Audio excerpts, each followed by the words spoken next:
Just want to thank the congressmen, all three of those gentlemen who are running for Congress. America would be a different country if all three of those men could get these voted in to our U.S. Congress. That was a pleasure. I'm going to give you a little background first to explain why I am here. I am a woman who did not, until a month ago, believe that women should necessarily be in politics. So here I am. My name is Susan Lynn Corbett Pons.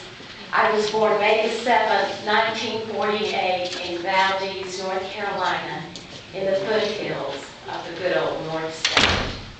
I was the middle child of three girls. My first 2 weeks of life were spent in a dresser drawer in Valdez General Hospital because there were so many of us being born that year. There were a lot of us babies in drawers in hospitals. Through my school years, our class, every year we were known as the War Babies class. They had to add a teacher every year because there were just so many of us. All of our daddies had served in World War II.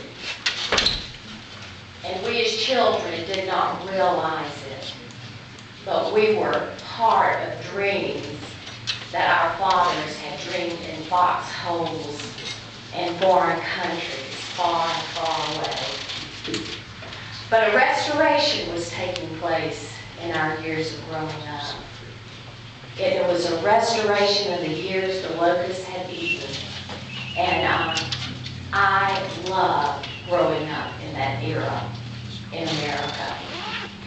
Looking back now, I recognize that we three girls, my two sisters and I, could easily have been brought up in the victim mentality. My mother, 7 months pregnant, lost her 24-year-old captain of the Air Force husband at her age, 24. My daddy, who was born on a dirt poor farm down in eastern North Carolina, one of 11 hungry children, survived the Depression only to be thrust into the battles of World War II. Thrust into the task of fighting for a nation that up to that time he had only seen like 30 miles past that tobacco farm he grew up on. But America was on his mind, even in those days, and in that little tiny world he came from. He would spend 4 years of his very early manhood fighting for a country that he loved, even in the midst of poverty. I never once heard him complain about a meal. Every mealtime he would leave a piece of bread or a spoonful of food on his plate, and it really annoyed me all through those years because I would have to scrape it off before washing his dish. But a few years before he died, I said, "Daddy, why in heaven's name, after all these years, are you still leaving a bite of bread and a piece of food on your plate?" He looked over at me and grinned and he said, "I'm just thankful to have something left over." Want was a higher road for my daddy and his people than welfare. My parents, my neighbors, my friends, our little school, we were all underdogs growing up. But we were small town people with big time ideas. And it was as though the dreams themselves they couldn't be destroyed even in the defeats. This was the kind of world I grew up in. My father owned a hosiery business, clothing business right there on Main Street in Valdez. And one day, it burnt to the ground. It was uninsured. He had no way to pay the debt back. But I remember one day, about 2 years later, he came running in the front door, and I heard him yell to my mother. He said, Ellie, every dime has been paid back." And he was carrying a paper bag, and it was smashed full of something. And so my two sisters and I ran over to look in, and it was a bag full of money. My dad and those people of that day believed in paying back their debts. No matter how tragic the the circumstances has been. And my mother and father refused to let the dream die.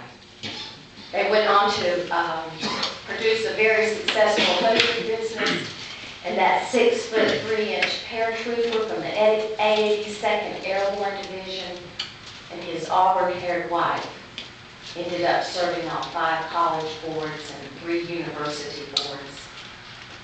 One day, riding down the road, he turned to me and he said, "You know, Susan," he said, "in this old world, you just got to give back. You just got to give back." Time does not permit me to tell you of all the success stories that came out of that little town. We lived here in Franklin for 28 years. One reason because it reminds us of that little town we came from. But I just want to say in closing today that it is past time for the original spirit of America to be revived and redressed again. Our Constitution, as all these gentlemen have said, and Jody so beautifully expressed, it allows the people to redress any branch of government that does not carry out our individual liberties. We are not talking about the birth of a nation today, but I do believe in America we have come to the place where we are talking about rebirth of a nation today. America should be on our minds every day. She should be on our minds as we pass her down to our children and our grandchildren. She should be on our minds in the workplace where we just have this incredible liberty for invention. She should be on our minds in our schools and our youth being taught the preference for a nation who has constantly paid the price. America is piled up in tombstones in our towns, our states, and our nations. America should be on our minds when we give thanks for the bounty that's produced for all of us and for the millions around the world. While writing down these thoughts, I could not help but think of the draft. We've not had a draft since Vietnam. But I'm not talking about the kind of draft that would send us, those of us in this room, over into Iraq or Afghanistan.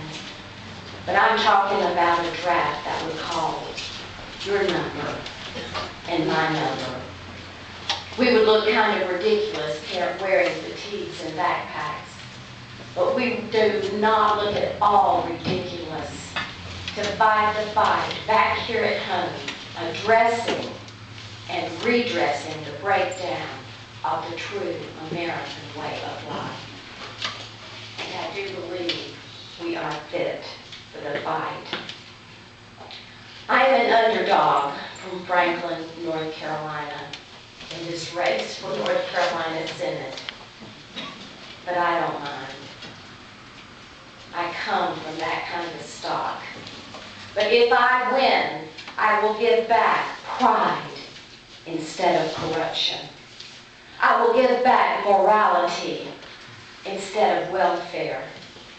I will give back a fight for lower taxes so we can spend our money and save our money and give it to who we want to, when we want to. I will give back a love for the original law and an unyielding demand that our United States Constitution be adhered to.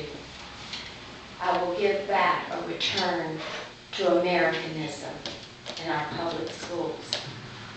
I will give back a lifestyle of becoming a victor instead of a victim. I will give back a fight for the faith that founded this nation, but has been so casually dismissed and trampled upon by our courts and by our government agencies. If you will help me, I will give back. I will give back. Thank you.